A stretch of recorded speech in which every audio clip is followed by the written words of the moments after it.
तो मैं मोहब्बत, एहसास और शायरी और दोस्ती की बेहद खूबसूरत दुनिया में माननीय कुमार विश्वास जी का स्वागत करता हूं। और यह माइक अब मैं उनको देता हूं कि वो अब मंच संभालेंगे। आप सबको हिंदी कविता की ओर से प्रणाम करता हूं। आप न केवल हिंदुस्तान की बल्कि एशिया की सर्वश्रेष्ठ युवा वैज्ञानिक प्रतिभा हैं। मुझे पता था कि आदमी कितना ही जीनियस हो, अपनी झूठी बड़ाई सुन के ऐसे ही खुश होता है।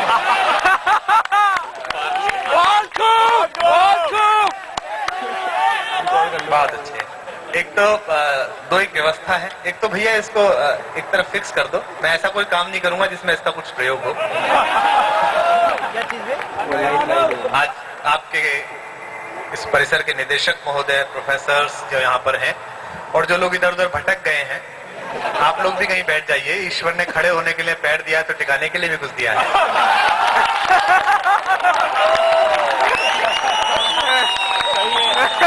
आगे ले आइए कुर्सी, कोई बात नहीं है। नहीं, सीटी मत मारिए, क्योंकि मेरे बारे में तो लोगों को पता है, आपके बारे में शक करेंगे। हो सकता है कुछ लड़के दोस्ताना देख के आए हों। आइए, मैं पहली बार किसी IIT या NIT के परिसर में इतनी कम जनता देख रहा हूं। और मैं जानता हूं डायरेक्टर साहब, अगर हिंदुस्तान भर में सामाजिक समस्याओं के प्रति सबसे ज्यादा चिंतित कहीं लड़के हैं तो वो केवल इंजीनियरिंग कॉलेजेस में हैं। उनको इतनी चिंता रहती है ज्वलंत मुद्दों की। मैंने तो अर्जुन सिंह जी से भी कहा था कि भाई, महिला आरक्षण का सबसे ज्यादा समर्थन इंजीनियरिंग कॉलेज के लड़के कर रहे हैं बेचारे। उनका बड़ा मन रहता है कि 33% होनी चाहिए।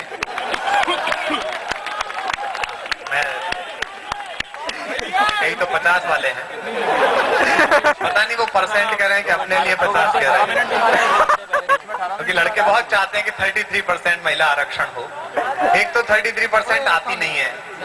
और मैं बंसल साहब की क्लास, मित्तल साहब कैरियर, तस्नीक हेलीडे, इससे घिसघिसा के जो आती है वो लड़की नहीं बचती, वो नॉन मेल बचती है।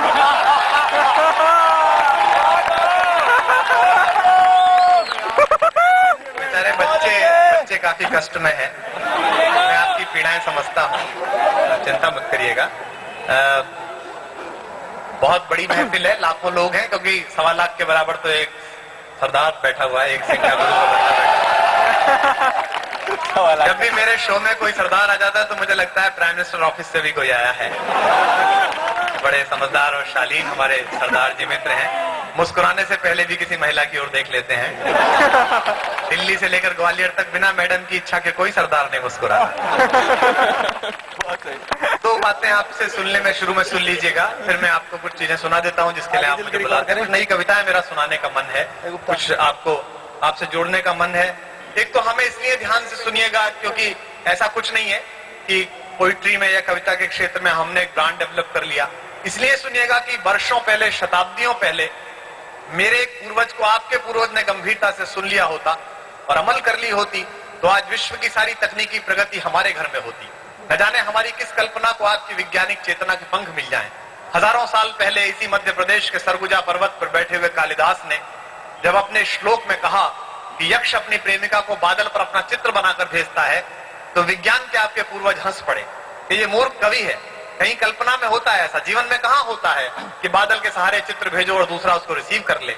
लेकिन आज नोकिया के एन सीरीज के मोबाइल पर जब MMS उतरता है तो मुझे लगता है मेरा पूर्वज जीत गया और उसकी कल्पना आपकी चेतना के बिना साकार हो।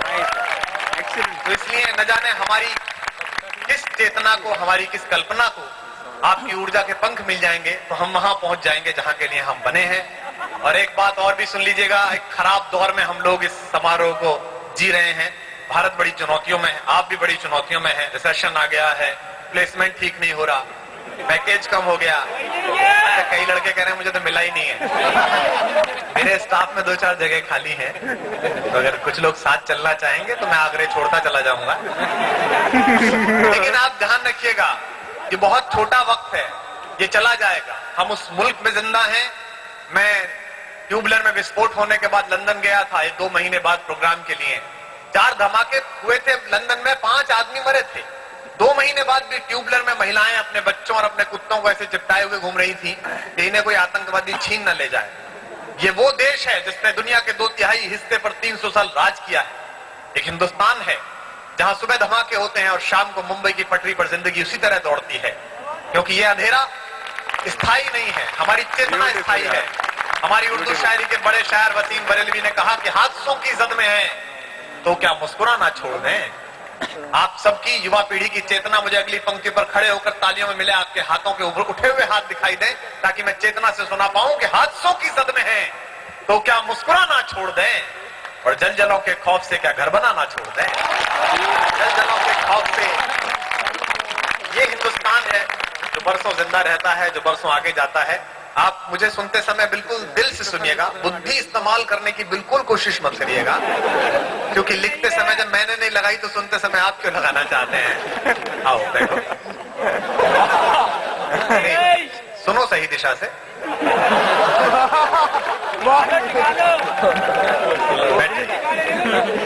नहीं, मेरी तरफ पीठ थी तो मुझे लगा हो सकता है कोई नई तकनीक आ गई है। एक तो आजकल लड़कों के भी बाल ऐसे कि पता नहीं चल पा रहा है कि आई है कि आया है। अच्छा, ये सब उन लड़कों के होते हैं जिनकी जिंदगी में आई नहीं होती है। बोले लंबे बालों वाली आ तो नहीं रही है, खुद ही बढ़ा लो, ताकि खुद को ही देख लिया करोगे तो भ्रम रहेगा कि हाँ अपनी जिंदगी में भी आई है। मैं जानता हूँ कि आप भी आज इस कार्यक्रम को सुनने नहीं आए हैं, आई हैं तो आप आए हैं। ऐसा मुझे भ्रम नहीं है कि आप मुझे सुनने आए हैं। काम कर, तू बना, फिर मैं आगे बना दूंगा। बहुत सही, मैं जानता हूँ आप जितना बना सकता है। इंजीनियरिंग के लड़के जो होते हैं टाइपराइटर की तरह होते हैं, मारो कहीं लगे वहीं। आप कोई भी वाक्य बोले इनकी चेतना वहीं पहुंचेगी जहाँ इन्हें जाना है, सुधर ही नहीं सकते। भरोसा मत कर, पुरुष बड़ी खराब जाती है, ये अनुभव से बता रहा हूँ मैं आपको, अपने विरोध में बोल रहा हूँ, आपकी तालियां जरूर मिलना। 80 साल का भी बुजुर्ग अगर शव यात्रा में जा रहा हो अर्थी पर लेट कर और रास्ते में एक सुदर्शन महिला दिख जाए तो वो भी वाइब्रेटर मोड में आ जाता है, क्योंकि सौंदर्य वस्तु ही ऐसी है। बच्चे क्या करें, ये तो बेचारे बच्चे हैं, पढ़ रहे हैं। बड़े बड़े ऋषि विश्वामित्र तपस्या करते थे और इंद्र डेपुटेशन पे एक खूबसूरत लड़की भेज देता था, सारा प्रोजेक्ट फेल हो जाता था। बोले लैब गई भाड़ में, अपन तो आउटिंग पे चलना है।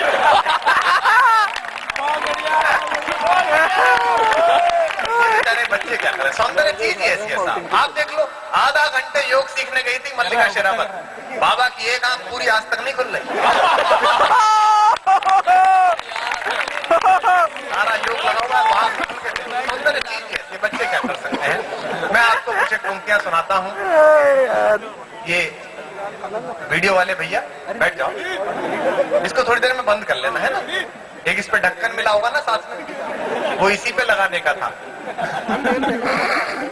आइए मैं आपको 4 पंक्तियां सुनाता हूँ। अक्सर देखो, हम कोई कवि ववि नहीं है, डायरेक्टर साहब बैठे हैं यहाँ पर, मेरे बहुत प्यारे दोस्त बड़े शायर दानिश साहब बैठे, हम कोई शायर नहीं, कोई कवि नहीं है। हम लोग तो वो हैं जो पहले चिरकुटों में ढूंढे जाते थे, आजकल ऑर्कुट में ढूंढे जाते हैं। एक जनरेशन है, एक पीढ़ी है जिसको जबान देने का मन था, तो कुछ एक कविताएं आप तक पहुंची और पूरी दुनिया में जहां जहां टैकीज गए वहां वहां आप लोगों ने बहुत पसंद किया, क्योंकि मैंने भी बहुत कम IQ से लिखी थी और आप में तो है ही नहीं। 4 पंक्तियां मैं आपको सुनाता हूँ। बहुत सारे लोग पूछते हैं कि साहब वो कौन सा इंजीनियरिंग कॉलेज था जिसने समय रहते आपको विदा कर दिया ताकि कॉलेज और आप दोनों बच गए।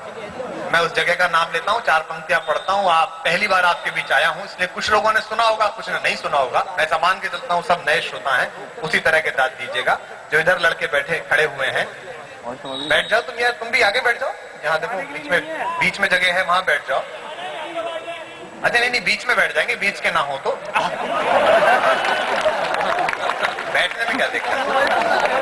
दरअसल कोई खड़ा वाला होता है, चलता है तो मेरी चेतना भंग हो जाती है, मुझे समझ में नहीं आता।